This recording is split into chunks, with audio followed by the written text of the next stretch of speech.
2019 నుంచి 2026 వరకు అనేక మంది టీడీపీ నాయకులు కార్యకర్తలపై రాజకీయ కక్ష సాధింపు చర్యల్లో భాగంగా అక్రమ కేసులు నమోదు చేసి మానసికంగా శారీరకంగా వేధించాయని ఆరోపించారు. హైకోర్టు స్పష్టమైన ఆదేశాలు ఉన్నప్పటికీ కొంతమంది నాయకులను అరెస్టు చేయడానికి ప్రయత్నించడం చట్టవిరుద్ధమని విమర్శించారు. మెదురుపల్లి రామ్ కుమార్ రెడ్డి తప్పుడు ఆరోపణలు చేస్తూ ప్రజలను తప్పుదోవ పట్టిస్తున్నారని, ఆయనపై చట్టపరమైన చర్యలు తీసుకుంటామని హెచ్చరించారు. అదేవిధంగా తిరుమల లడ్డు వివాదంపై స్పందిస్తూ పవిత్రమైన లడ్డూలో కల్తీ జరిగిందని ఆరోపిస్తూ దీనిపై సిట్టింగ్ జడ్జితో నిష్పక్షపాత విచారణ జరిపించాలని డిమాండ్ చేశారు. కురుగున రామకృష్ణ గారు 4 కేసుల్లో ఏమని ఉన్నాయి. దేనికి రైతు పాదయాత్రలో కోవిడ్కి మేము భంగం కలిగించాము అనే వాటి మీద మా మీద 4 కేసులు పెట్టారు. మొత్తము కలువాయి వాళ్ళు ఇటు వచ్చారు, పొదలపూడి మీద నుంచి ఇటు వచ్చారు, రాపుల కనుక ఇటు వచ్చారండి. 4 కేసులు పెట్టారు. 4 కేసుల్లో 3 కేసులకి మేము స్టేషన్కి మమ్మల్ని పిలిపించుకొని అప్పుడు ఒక సీఏ ఉన్నాడు, ఆయన పేరు నేను చెప్పకూడదు, మీ ఎందుకు తెలుసు ఆయన. ఆ సీఏ గారు మమ్మల్ని ఏదో ఒక మర్డర్ కేసు దొంగతనం కేసు చేసామని ఉదయం నుంచి సాయంకాలం దాకా కూర్చోబెట్టి రాత్రి 8 గంటలకు 41 నోటీస్ ఇచ్చి పంపించాడు. భోజనం లే, నీళ్ళు లే.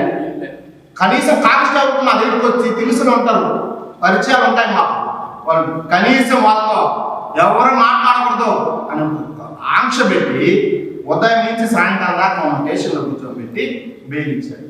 41 నోటీస్ మా చేతికి ఇచ్చాడు. ఆ రోజు గవర్నమెంట్ ఎవరు, జగన్మోహన్ రెడ్డి గారు ముఖ్యమంత్రి. అంటే ఎంత అంటే చెయ్యని తప్పులకి అసలు మీ ఊరు కూడా పాదయాత్ర ఎక్కడ పాల్గొన్నాం ఏంటో కూడా ఏదేదో పెట్టారు మా మీద. అవన్నీ కూడా దొంగ కేసులే. ఆ దొంగ కేసులు మమ్మల్ని పార్టీ నుంచి అంత ఇబ్బంది పెట్టారు. మరి ఎమ్మెల్యే కాదైతే ఎమ్మెల్యే గారి ఇంటికి ఏం పోయేది, రమ్మనంటే ఒక లాయర్కి అఫిడవిట్ రాపిచ్చి మేము ఆయన తరఫు నేను అటెండ్ అవుతానని తీసుకుపోయి 41 నోటీస్ ఎమ్మెల్యే కూడా ఎక్స్ ఎమ్మెల్యే గారు తీసుకున్నాం. అప్పుడు అంటే 2 సార్లు 2009లో 2014 2 సార్లు ఎమ్మెల్యేగా గెలిచిన ఆయన్ని స్టేషన్కి రమ్మని ఎమ్మెల్యే ఇంటికి రాకుండా రాకుండా పోలీసులు అడ్డుకుని ఆయనైతే పెద్ద గొప్ప రావాలి స్టేషన్కి అని చెప్పి ఆ రోజు గవర్నమెంట్ వ్యవహరిస్తే ఈ రోజు చంద్రబాబు నాయుడు ముఖ్యమంత్రిగా ఉన్నాడు, పవన్ కళ్యాణ్ గారు ఉప ముఖ్యమంత్రిగా ఉన్నారు, కురుగున రామకృష్ణ గారు ఇక్కడ ఎమ్మెల్యేగా ఉన్నారు. గౌరవంగా 2019లో పోటీ చేశాడు ఆయన, 2014లో పోటీ చేశాడు రామ్ కుమార్ రెడ్డి గారు, అదేవిధంగా 2024లో పోటీ చేశారు. ఒక మాజీ సీఎం కొడుకు, ఆయన మనం గౌరవించాలా అని ఆయన ఇంటికి పోయి నోటీసులు ఇచ్చారు. అది తెలుగుదేశం గవర్నమెంట్కి వైసీపీ గవర్నమెంట్కి ఉండే తేడా.